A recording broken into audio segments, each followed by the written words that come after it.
everyone, Jessica here, and welcome to my YouTube channel and blog.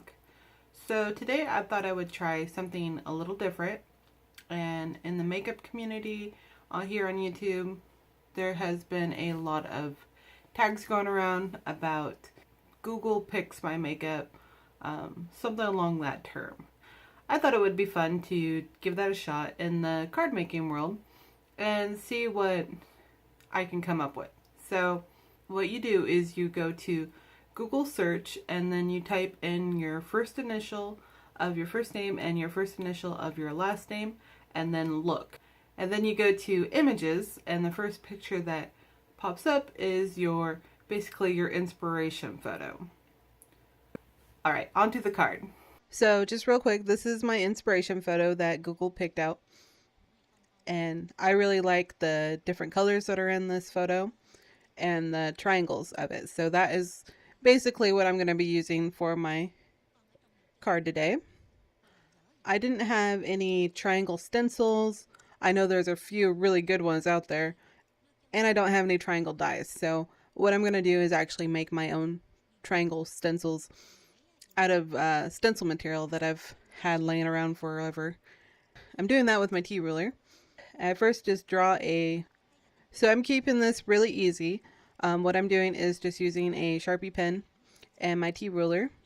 I'm going to quickly draw out a couple different triangle shapes to keep the darker background of the picture. So I'm using some black cardstock from Simon Says Stamp. I'm going to use quite a few different colors of Distress Oxide. This part was super simple. It was just a little time consuming because I didn't want any color transfer between the inks. I did clean them off in between switching out the colors. So I would stencil on like 4 or 5 of the triangles with that color and then clean off the stencil and switch to a different size and a different color. I found it really easy to use rubbing alcohol to clean off the stencils. It was really quick and it evaporated, so the stencil had no chance of being damp still. It might have if I had used water with it. And I was just being a little cautious because Distress Oxides do react with water.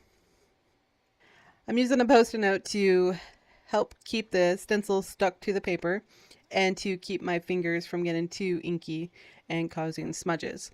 And I switch out the Post-it note several times just when it starts getting kind of dirty.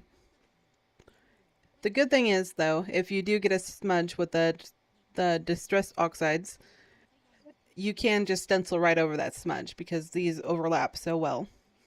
And I started playing with that a little bit more as I was stenciling, layering the triangles on. I was trying to keep these in groups of 3.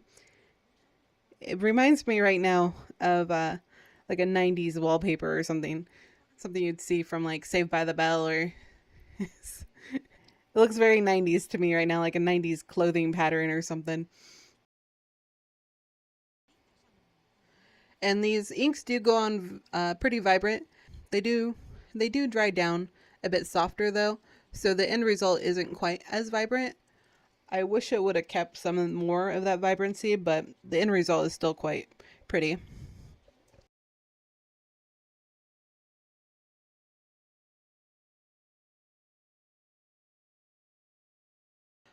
I wanted to add some gold shimmer to this piece, so after letting it dry for about half the day, I go through with my spray box. This is a little junk box that I have, and I just take a water brush and mix up the watercolors really well because these are the gold shimmery ones, and then I can just splatter gold watercolor paint all over the piece.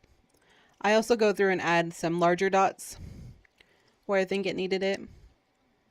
I wanted to use the Chin Up Buttercup stamp again, so I'm stamping this with VersaFine ink, and then I'm going to heat emboss it using clear embossing powder. And this will just give a look of black embossing powder without all the mess though, because no matter what I do, black embossing powder gets everywhere. It's for some reason that one is very messy. So for me, it's just easier to use a black pigment ink and to emboss it with the clear embossing powder. I actually did emboss that stamp right onto the triangle piece in white embossing powder, but I didn't, it kind of blended in too much with the background, and plus all of the gold watercolor droplets. It got lost a little. So I'm heat embossing this on a piece of Nina cardstock, and then I'm just going to hand cut it out. So I'm going to fussy cut this out. And I also took a sheet of the MFT Basics, Black and White Basics, I think that's what it's called, that little paper pad set. I liked how this paper looked with the triangles, so I backed that behind it. So I used a rectangle die that cuts at an A2 size, and then I used the next step down die and cut out the middle part because you don't get very many pieces of this paper, and I just want to make it last as long as possible. So it's just another way to make your pattern paper last a little longer. And here you can see the white embossing. On camera it looks very vibrant actually. I really like the look of it, but in person it wasn't quite as vibrant. It's like the words got lost and it was a little harder to see. I'm using some Tombow Mono multi-glue on the sentiment that I fussy cut out, and I'm just going to lay that right over the top of the other embossing, and you'll never even know it was there. I hope you enjoyed this inspiration challenge. All the products I used today are listed on my blog. Please subscribe if you haven't already. Give this video a like if you enjoyed it. I appreciate you, and I will see you in the next one. Bye!